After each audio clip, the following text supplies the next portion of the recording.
Guys, what's up? Welcome back to another edition here of Intuitive Angling.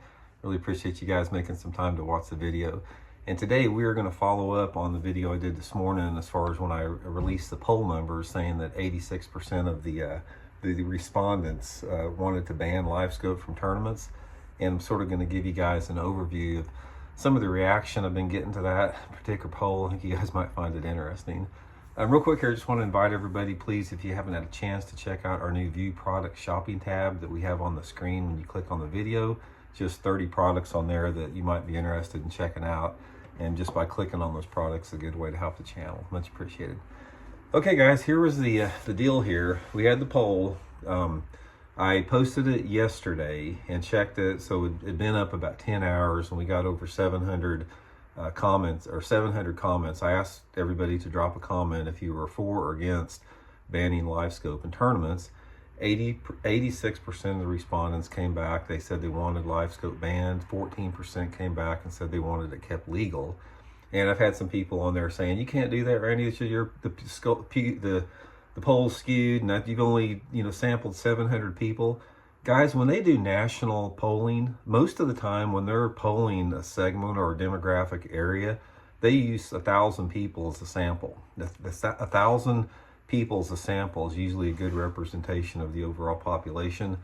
So I'm confident that, out of the 90-some thousand YouTube subscribers I have, that this statistic would hold true if every single person voted, which not everybody voted, but just the ones that did during that 10-hour period. So here's the thoughts on it, guys. I had a lot of people obviously were in support of it. They're saying, ban Livescope, Livescope sucks, ban Livescope. And then the rebuttal to that, the 14%, you could tell most of them were younger anglers. Most of them are saying, you can't fight technology. This is what the younger anglers want. This is the trend. You can't fight it, that type of stuff. Pretty much standard stuff along those lines. And then a lot of the people get into the argument that defend Livescope. They're saying they equate it to you got to have it or you just can't compete and you're going to get left behind. That's the big argument. But guys, that's not the point. I want to hammer this home one more time because it seems like it flies over everybody's head. It's sort of like, it's like some people understand that 1,000-year-old redwood tree, it's more important to have that tree standing up in the forest to just look at that tree in awe and just almost a reverence at looking at a 1,000-year-old redwood tree.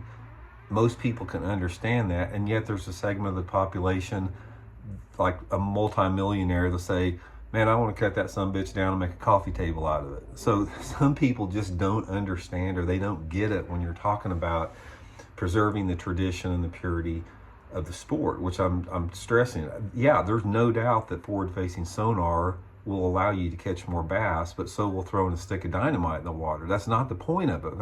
Or we talked about this before, using a cork bat or an aluminum bat would help major leaguers hit more home runs, but they don't allow it for a reason.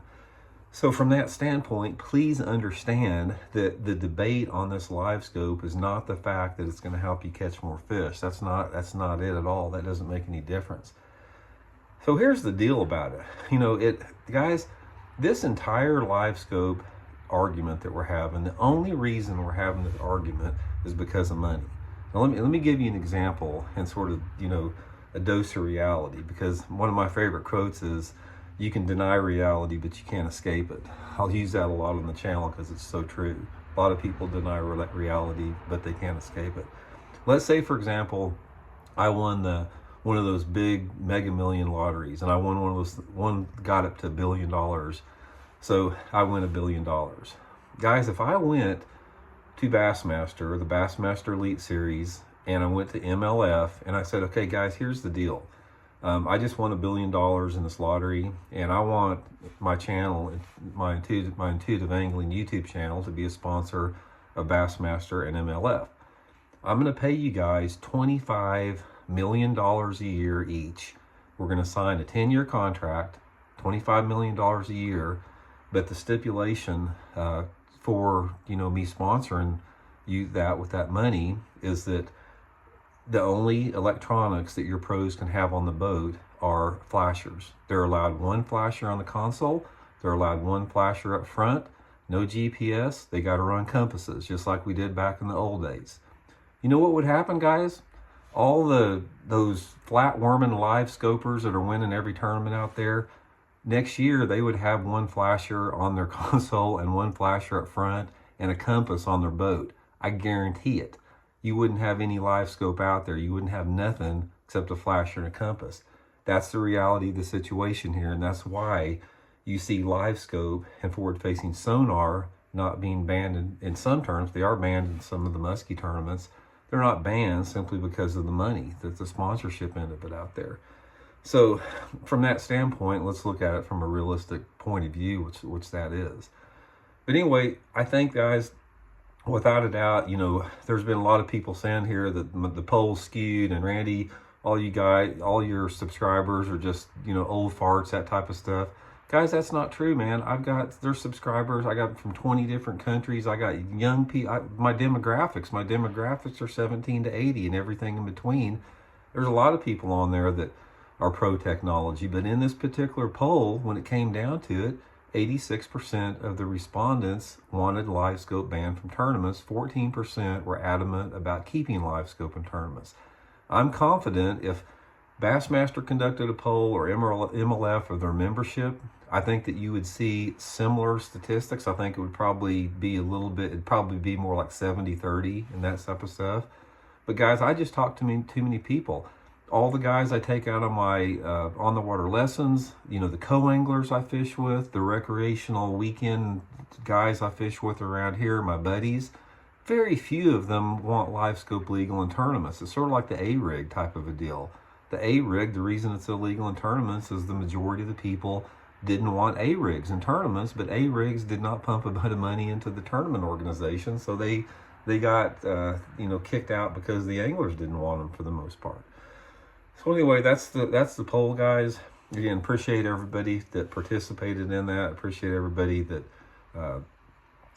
you know, sent a comment. And like I said, all you live scopers out there, if you know, if we do get this live scope ban from tournaments, which I'm working on it, and you forgot how to catch a bass, you can come back here to Intuitive Angling, and I'll keep you guys and keep you updated on the hardcore hogging real way of catching bass. You can get that info right here. So anyway, guys, a little bit of fun there. Appreciate you guys tuning into the channel. We'll talk later. See you.